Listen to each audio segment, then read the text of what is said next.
Hujan baru saja reda saat suara azan Isya menggema dari surau kecil di ujung kampung. Udara lembab, harum tanah basah merambat masuk lewat jendela rumah-rumah yang tak lagi baru, namun penuh kenangan. Di salah satunya, berdiri seorang perempuan parubaya dengan sorot mata sendu. Namanya Buskar. Sejak suaminya wafat 5 tahun lalu dan anak sematawayangnya merantau ke kota, rumah itu hanya dihuni dirinya sendiri. Sunyi telah menjadi teman, dan sepi telah menjadi selimut di malam-malam panjang. Di tangan Buskar, sebuah piring kecil berisi nasi, ikan asin, dan sedikit sayur rebus. Ia melangkah ke beranda, membungkuk, dan meletakkan piring itu di sudut teras, tepat di samping pot bunga yang mulai layu. "Ini untukmu, Nak. Maaf kalau lauknya cuma ini malam ini," gumamnya pelan. Tak lama kemudian, dari balik kegelapan, muncullah seekor kucing hitam. Bulunya lega mengilap, matanya kuning menyala dalam remang, dan langkahnya pelan tapi pasti. Ia mendekat ke piring itu dan mulai makan tanpa suara. Buskar hanya tersenyum kecil. "Entah dari mana kamu datang, tapi kamu yang paling setia." Kucing itu tidak menjawab, tapi pandangannya tajam dan lurus ke arah Buskar, seolah berkata, "Aku bukan sembarang kucing." Malam demi malam, ritual itu berulang. Tak peduli hujan atau angin kencang, kucing hitam itu selalu datang. Selalu pada jam yang sama. Dan anehnya, ia hanya datang ke rumah Buskar. Tidak ke rumah tetangga, tidak ke warung, bahkan tidak ke tumpukan sampah belakang pos ronda. Tetangga mulai bertanya, "Buskar, itu kucing siapa sih? Kok setia banget datangnya?" Buskar hanya tersenyum. "Entahlah, mungkin dia kasihan sama saya." Yang tidak mereka tahu, sejak kucing itu datang, Buskar mulai mendengar suara-suara aneh di malam hari. Langkah kaki di atap, ketukan di jendela, dan mimpi-mimpi yang membuatnya terbangun dengan air mata. Tapi anehnya, ia tidak takut. Ia merasa ditemani, dan itu jauh lebih baik daripada kesepian. Namun, di malam yang kesekian, saat hujan deras dan angin menggila, kucing itu datang dalam keadaan basah kuyup, dan dengan sesuatu yang tergigit di mulutnya, benda kecil yang membuat jantung Buskar berhenti sejenak. Hujan mengguyur deras malam itu, seperti langit menumpahkan segala amarah dan duka sekaligus. Genting rumah Buskar gemetar dipukul-pukul tetes hujan, sementara angin menderu bagai lolongan yang mencari-cari pintu untuk dimasuki.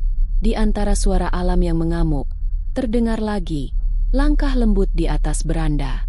Tertatih, "Bah." Kucing hitam itu datang seperti biasa. Tapi malam ini, tubuhnya kuyup, bulunya menempel tipis di kulitnya. Nafasnya berat, dan di mulutnya tergigit sesuatu yang membuat Buskar terpaku. Sebuah liontin emas kecil berbentuk hati, terlilit rantai halus, dan tampak tua. "Kamu, dari mana dapat ini?" bisik Buskar. Lututnya gemetar saat ia mengambil liontin itu dari mulut si kucing. Saat jari-jarinya menyentuh benda itu, sesuatu menghentak dalam dadanya. Sebuah rasa asing, seolah liontin itu menyimpan kenangan yang pernah ia miliki namun telah dilupakan. Buskar memandang kucing itu. Kucing itu diam, menatap tajam dengan mata yang seperti tahu lebih banyak dari manusia. Malam itu, Buskar tidak tidur. Liontin itu ia simpan di meja samping tempat tidur, tapi matanya terus terpaku padanya. Ada ukiran kecil di balik liontin. Huruf-huruf kecil, terlalu kecil untuk dibaca dalam cahaya remang. Esok harinya, saat fajar merekah, Buskar membawa liontin itu ke jendela. Ia menggosok bagian belakangnya dengan kain halus. Lalu terbaca, "Untuk Sekar, dari yang tak pernah benar-benar pergi." Tangannya gemetar. Itu nama dirinya sendiri. Dan kalimat itu, siapa yang menulisnya? Matanya berkaca-kaca. Tangannya bergetar memeluk liontin itu. Satu persatu, kenangan yang kabur seperti serpihan kaca mulai muncul.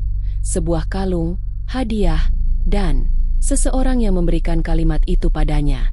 Seseorang yang seharusnya sudah tidak ada. Malam harinya, Buskar menunggu lagi di beranda. Kali ini ia tak membawa makanan. Ia hanya duduk diam, menanti kucing hitam itu datang. Dan ia datang. Lembut. Namun malam ini, si kucing tidak makan. Ia hanya duduk di depan Bu Sekar, menatapnya lama.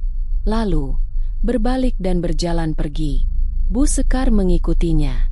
Tanpa sadar, langkahnya membawanya melewati jalan kecil di belakang rumah, menembus pekarangan kosong, dan terus menuju pinggiran hutan kecil yang sudah lama tak terjamah.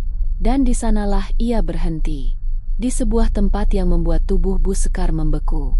Sebuah batu nisan, tertutup lumut, hampir tak terbaca. Tapi di atasnya, terletak sebuah foto tua, wajah yang sangat ia kenal. "Kamukah?" bisik Bu Sekar, terisak. Kucing itu mendekat ke batu nisan. Lalu, mendadak menghilang. Bersama isak tangis yang perlahan berubah jadi ketakutan, Bu Sekar berdiri terpaku di bawah hujan yang kembali turun, tak menyadari bahwa langkahnya malam ini telah membuka sesuatu yang tak akan bisa ia tutup kembali. Sejak malam ia mengikuti kucing hitam itu ke makam tua, Bu Sekar tak lagi sama. Pagi hari di kampung biasanya diisi suara burung dan ibu-ibu menyapu halaman. Tapi pagi itu, rumah Bu Sekar tertutup rapat. Gorden tak terbuka, pintu tak dibuka, dan suara sapu tak terdengar. Hanya satu hal yang tampak berbeda. Liontin kecil itu kini tergantung di leher Bu Sekar. Selalu. Tetangganya, Bu Atik, mencoba mengetuk. "Bu Sekar, sehat, Bu?" Tak ada jawaban. Tapi dari balik tirai, mata Bu Sekar mengintip. Sorot matanya seperti orang yang belum tidur berhari-hari. Gelap, kosong, tapi menyimpan ketakutan yang hanya dirinya yang tahu. Malamnya, kucing hitam itu kembali. Tapi kali ini, ia tidak datang sendirian. Seekor lagi muncul dari bayang-bayang. Kucing abu-abu dengan mata merah samar. Ia hanya berdiri diam di belakang kucing hitam itu, tak menyentuh makanan, hanya menatap tajam ke arah jendela kamar Bu Sekar. Dan saat tengah malam, suara itu kembali. Ketukan. Bukan di pintu, tapi dari dalam lemari. 3 kali. Lambat, dalam, seperti sesuatu dari balik kayu ingin keluar.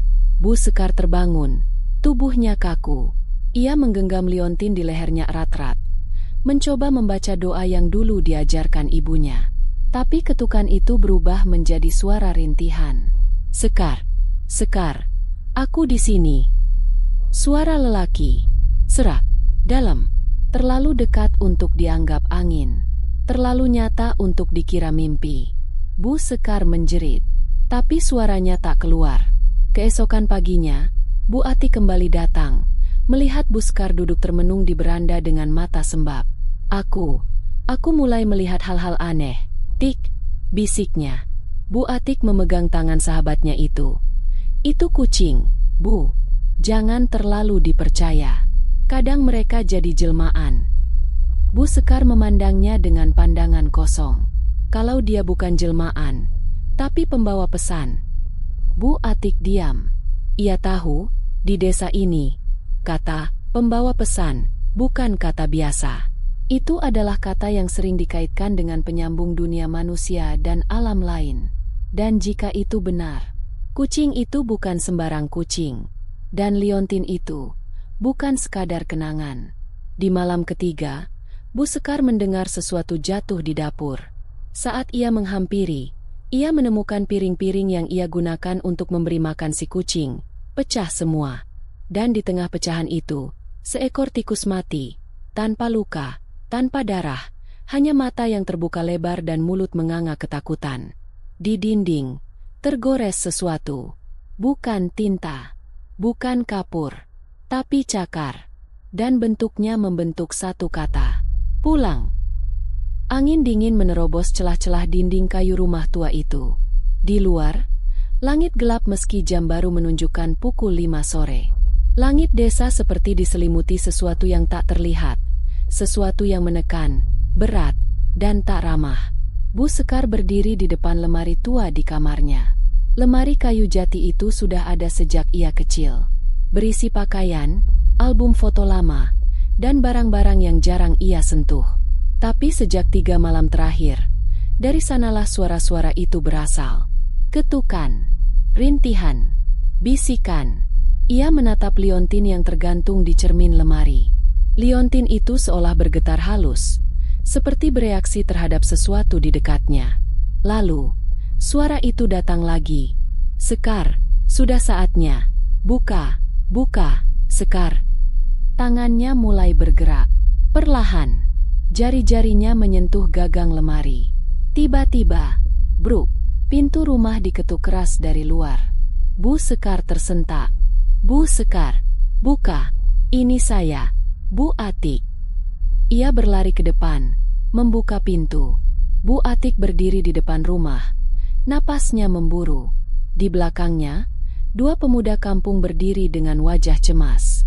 Bu, kami lihat sesuatu aneh tadi malam, kata salah satu pemuda, Seno, sambil menunduk.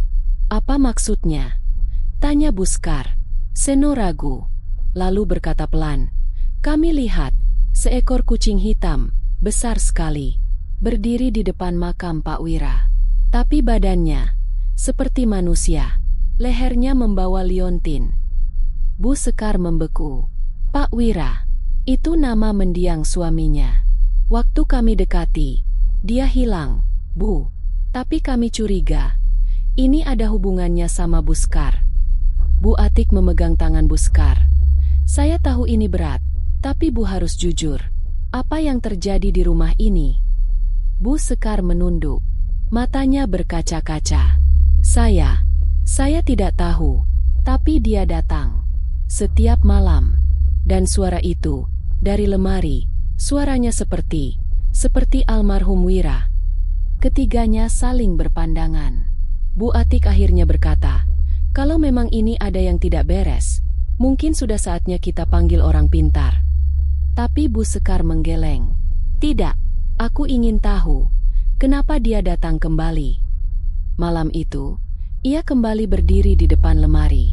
Kali ini, tanpa ragu, ia meletakkan liontin itu di telapak tangannya dan memegang gagang lemari. Klik, lemari terbuka perlahan, berderit seperti mengeluh. Tapi bukan pakaian atau foto lama yang terlihat di dalam. Ada sebuah surat tua, berwarna kekuningan, dengan tinta yang mulai pudar. Tertulis di atasnya, jika kau membaca ini, berarti aku gagal menjaga janji. Tapi aku tak benar-benar pergi. Aku akan selalu menunggu di antara dunia. Tiba-tiba, di balik pakaian yang menggantung, sepasang mata menatap langsung ke arah Bu Sekar. Mata itu bukan milik manusia, tapi bukan pula sepenuhnya binatang. Mata itu seperti milik seseorang yang pernah hidup dan belum rela mati. Dan dari dalam lemari, suara itu terdengar jelas. Kamu sudah membuka jalan, Sekar. Udara di dalam kamar Bu Sekar mendadak berat. Lemari tua itu menganga, seperti mulut gelap yang siap menelan siapa saja yang mendekat. Di tangannya, surat dari balik lipatan kain terasa dingin, meski malam begitu lembab. Kamu sudah membuka jalan, Sekar. Suara itu menggema di dalam pikirannya. Tapi saat ia menoleh ke dalam lemari, mata itu telah hilang. Hanya bayangan gelap yang tersisa. Bu Sekar membaca ulang surat itu. Kali ini lebih tenang. Di bawah tulisan tangan yang tampaknya milik almarhum suaminya, ada satu nama yang membuat jantungnya berhenti sesaat. Kutukan Warasdi. Warasdi, nama yang tak ingin ia dengar lagi. Nama dari sebuah kisah yang pernah membuat desanya hampir terbakar oleh ketakutan puluhan tahun lalu. Dulu, saat Bu Sekar masih remaja, ada seorang lelaki tua bernama Warasdi, seorang dukun kampung yang dihormati sekaligus ditakuti.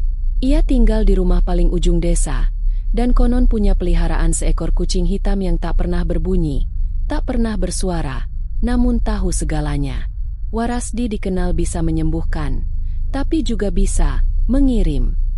Namun suatu hari, anak perempuan Warasdi jatuh sakit. Ia meracau, menangis tanpa henti, dan tubuhnya dipenuhi lebam tanpa sebab. Warasdi menyalahkan seseorang, Pak Wira, suami Bu Sekar. Konon, Pak Wira menolak membantu Warasdi saat orang-orang desa mulai menjauhinya karena fitnah dan tuduhan santet. Sejak saat itu, Warasdi bersumpah, Jika aku tak bisa membalasmu dalam hidup, maka setelah mati pun aku akan menagihnya. Tak lama, Warasdi ditemukan meninggal gantung diri, dengan kucing hitamnya mengelilingi jenazah selama 3 hari tanpa makan. Dan sekarang, kucing hitam itu datang ke rumah Bu Sekar setiap malam, bukan untuk minta makan, tapi untuk mengikat janji yang belum selesai. Bu Sekar terduduk, tangannya gemetar. Ia mulai mengerti, liontin itu bukan milik Wira, tapi milik anak Warasdi. Kucing itu membawanya untuk mengingatkan, untuk menuntut, untuk menyelesaikan. Malam itu, Bu Sekar bermimpi. Ia berdiri di tengah ladang kosong yang dulu pernah menjadi rumah Warasdi. Di sana, sosok tua dengan wajah penuh luka dan mata merah berdiri, dikelilingi ratusan kucing. Tapi yang paling menonjol adalah satu, kucing hitam dengan liontin tergantung di lehernya, menatap lurus padanya. Sosok itu berkata, "Waktunya hampir habis. Yang dulu kau abaikan, kini menuntut dibayar lunas." Saat Bu Sekar terbangun, matanya langsung tertuju ke arah jendela. Di sana, seekor kucing hitam berdiri, dengan bayangannya menjulur tinggi di dinding, seperti sosok manusia. Sudah hampir seminggu Bu Sekar tak menyapu halaman, tak ke warung, bahkan tak membuka tirai jendela. Rumah itu kini sunyi, seperti dunia kecil yang terputus dari kampung sekitarnya. Namun malam-malamnya tetap hidup, bukan oleh doa, bukan oleh mimpi, tapi oleh mata. Mata si hitam. Satu malam, Bu Sekar memutuskan untuk menatap balik. Ia duduk di kursi rotan tuanya, mematikan semua lampu, dan menunggu. Tangannya menggenggam liontin yang kini terasa makin berat di lehernya. Dan tepat tengah malam, langkah itu datang. Lembut, tenang, lalu berhenti di bawah jendela. Bu Sekar membuka tirai perlahan. Di luar, kucing hitam itu duduk, matanya menyala dalam gelap. "Apa maumu sebenarnya?" tanya Bu Sekar, nyaris tanpa suara. Kucing itu mengedip perlahan. Lalu, sesuatu yang tak masuk akal terjadi. Mata si kucing berubah. Dari bulatan tajam hewan, menjadi mata manusia. Mata yang penuh luka, dendam, dan kesedihan mendalam. Dan dari matanya itu, Bu Sekar melihat. Bukan sekadar menatap, tapi melihat, seperti dimasukkan paksa ke dalam kenangan yang bukan miliknya. Ia melihat seorang gadis kecil, tubuhnya kurus, terbaring di atas kasur jerami. Di sisinya, Warasdi muda menangis, memeluk anak itu erat, mencoba meredam jeritannya. Gadis itu memanggil-manggil nama seseorang. "Pak, Pak Wira." Bu Sekar tercekat. Anak itu ternyata mencari perlindungan. Bukan korban santet, tapi korban ketakutan. Lalu bayangan berubah cepat. Satu-satu warga desa datang melempar batu ke rumah Warasdi. Meneduk, mengser. Dan Pak Wira berdiri di depan rumah, menolak membantu. "Aku tak bisa ikut campur urusan dukun dan Tuhan," katanya saat itu. Mata si hitam perlahan kembali ke bentuk semula. Tapi Bu Sekar tahu, ia sudah diberi penglihatan yang seharusnya dikubur bersama tanah tua desa ini. Keesokan paginya, ia memutuskan pergi ke rumah Bu Atik.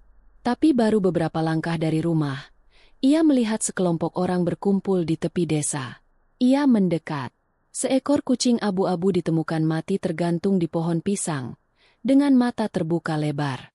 Di bawahnya tertulis dengan darah hewan, "Jangan usik yang sedang bangkit." Bu Atik menoleh padanya. "Bu, ini bukan lagi cuma gangguan. Ini peringatan."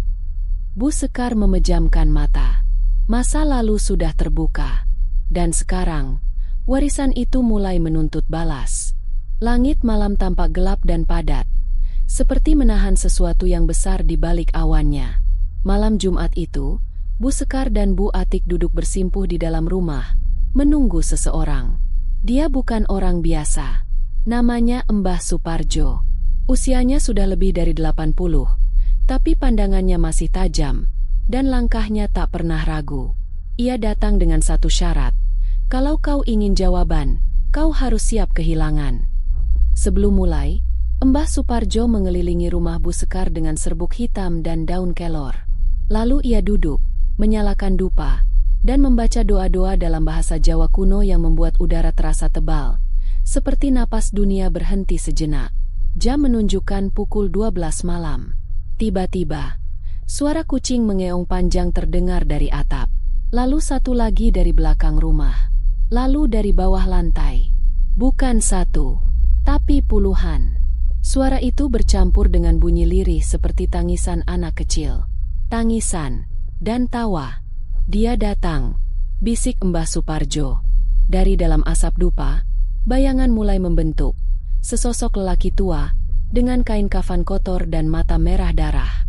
Di lengannya, seekor kucing hitam melingkar, seolah menyatu dengan tubuhnya. "Warasdi," ucap Bu Sekar, pelan. Tapi sosok itu tak bicara. Ia hanya menatap liontin di leher Bu Sekar.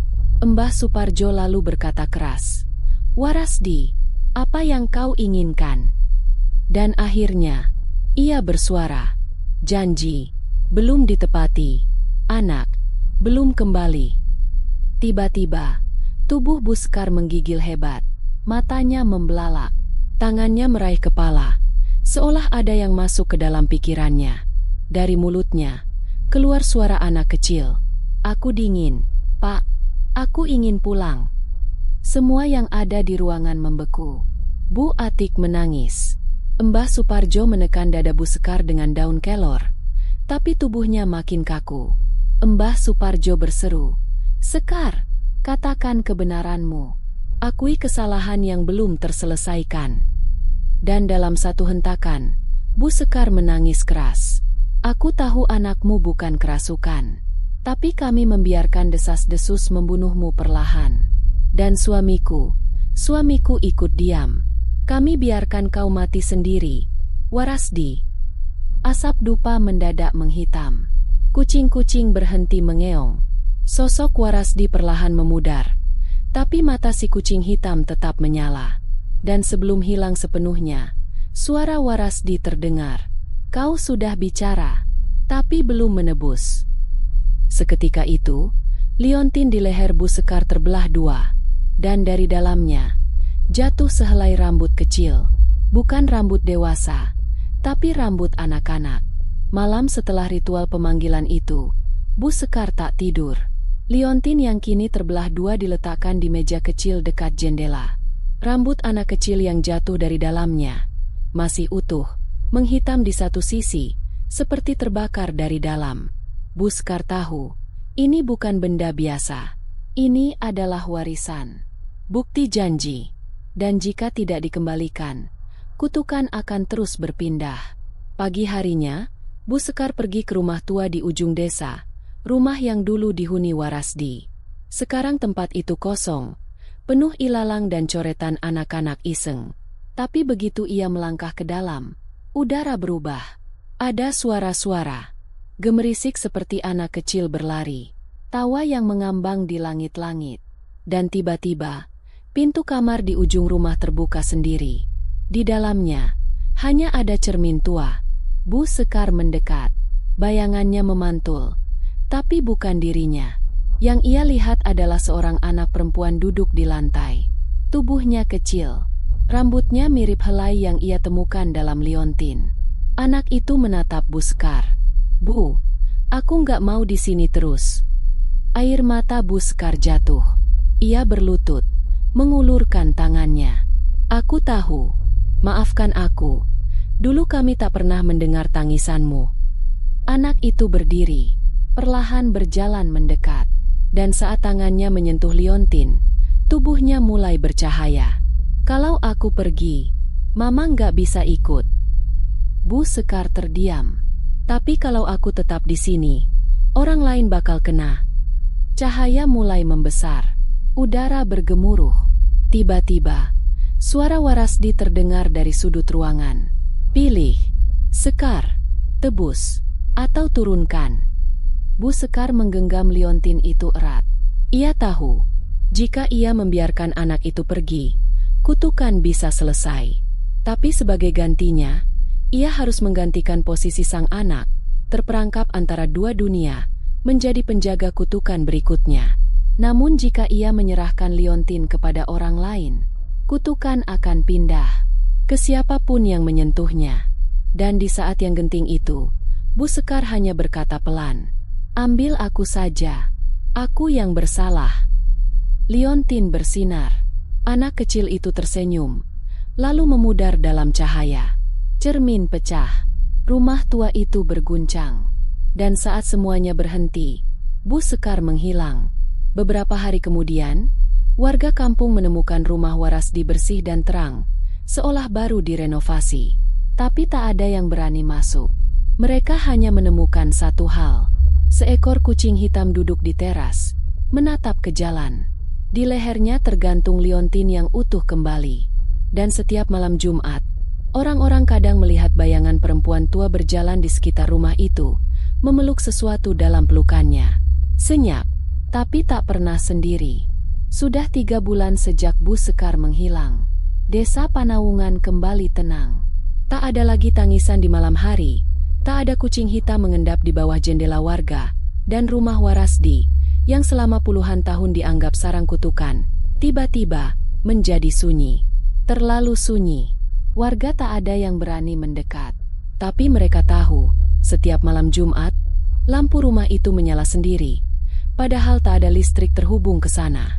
Bu Atik yang selama ini menjadi satu-satunya saksi kejadian bersama Bu Sekar, kini memutuskan untuk mendobrak ketakutan. Ia membawa 2 anak muda dari kota, Raka dan Nindya, cucu dari Bu Sekar yang baru datang berkunjung untuk mencari tahu kabar nenek mereka. Dia nggak pernah telepon, nggak pernah balas pesan. Rumahnya kosong, Bu, kata Raka sambil menatap gerbang rumah tua itu. Bu Atik akhirnya bercerita semuanya. Tentang Warasdi, tentang kutukan, tentang pemanggilan malam Jumat, tentang keputusan Bu Sekar yang menebus kesalahan masa lalu dengan mengorbankan dirinya. Nindya hanya berkata pelan, "Jadi, nenekku sekarang di sana." Malam harinya, ketiganya memutuskan ke rumah Warasdi. Udara di sekitar rumah itu terasa lembab dan berat. Kucing hitam yang dulu sering datang, kini duduk manis di teras, menatap mereka tanpa berkedip. Saat Raka mencoba melangkah ke dalam, pintu terbuka sendiri. Di dalam rumah, tak ada debu. Semua bersih, seolah ada yang merawatnya tiap hari. Di meja ruang tamu, ada bingkai foto Bu Sekar. Tapi foto itu bukan yang pernah mereka miliki. Di dalam foto, Bu Sekar sedang duduk memeluk seorang anak kecil. Dan di kakinya, seekor kucing hitam rebah tenang. Nindya menangis. Ia menyentuh liontin yang tergantung di foto itu. Tiba-tiba, suara samar terdengar dari arah dapur. "Enda, kamu datang juga ya?" Itu suara Bu Sekar. Mereka berlari ke arah suara. Tapi tak ada siapa-siapa. Hanya liontin yang sama, kini tergantung di dinding, dengan goresan kecil di belakangnya. Keburukan tak pernah hilang, tapi bisa dijaga, selama ada yang mau bertanggung jawab. Malam itu, mereka tidur di rumah tersebut, dan saat pagi menjelang, kucing hitam itu sudah tak ada. Tapi dari arah hutan belakang rumah, terdengar suara anak kecil, menyanyikan lagu Jawa lama tentang kehilangan dan pulang. Sudah seminggu sejak Raka dan Nindya tinggal di rumah tua peninggalan Warasdi. Setiap malam Jumat, lampu ruang tamu menyala sendiri, dan suara langkah kecil kadang terdengar di loteng. Namun, tidak ada gangguan, tidak ada kengerian. Hanya kehadiran. Bu Atik sering datang, membawakan makanan dan bunga. Ia meletakkannya di depan lukisan tua Bu Sekar yang entah dari mana muncul di ruang tengah. Lukisan itu menggambarkan seorang perempuan tua memeluk anak kecil dan seekor kucing hitam di pangkuannya. Senyumnya tipis, tapi matanya tajam, seperti masih berjaga. Suatu malam, Nindya bermimpi. Dalam mimpinya, ia berdiri di tepi sumur tua di belakang rumah. Dari dalam sumur, muncul suara lembut. Kebaikan bukan tentang menghapus masa lalu, tapi menjaga agar tak menyakiti lagi. Ketika ia terbangun, liontin milik Bu Sekar tergeletak di atas dadanya. Dan entah kenapa, liontin itu terasa hangat, seolah hidup. Hari-hari berjalan. Raka memutuskan menetap di kampung, membuka bengkel kecil. Nindya mengajar anak-anak desa menggambar dan menulis. Rumah Warasdi perlahan hidup kembali. Dan setiap malam Jumat, kucing hitam itu selalu muncul di depan rumah. Diam, menunggu, seolah memastikan penjaga barunya sudah siap. Beberapa tahun kemudian, Desa Panawungan berubah jadi desa wisata budaya. Rumah tua itu dikenal sebagai Rumah Penjaga Liontin. Tempat orang datang bukan untuk mencari misteri, tapi untuk belajar tentang tanggung jawab, pengampunan, dan warisan yang tak selalu berbentuk harta. Tapi di balik semua itu, warga tahu satu hal, kutukan tak pernah benar-benar hilang. Hanya berpindah kepada mereka yang cukup berani untuk menjaganya. Dan pada malam Jumat tertentu, ketika bulan penuh dan angin berembus lirih, beberapa orang bersumpah melihat sosok perempuan tua duduk di teras, memeluk kucing hitamnya, sambil menatap bulan, dan tersenyum.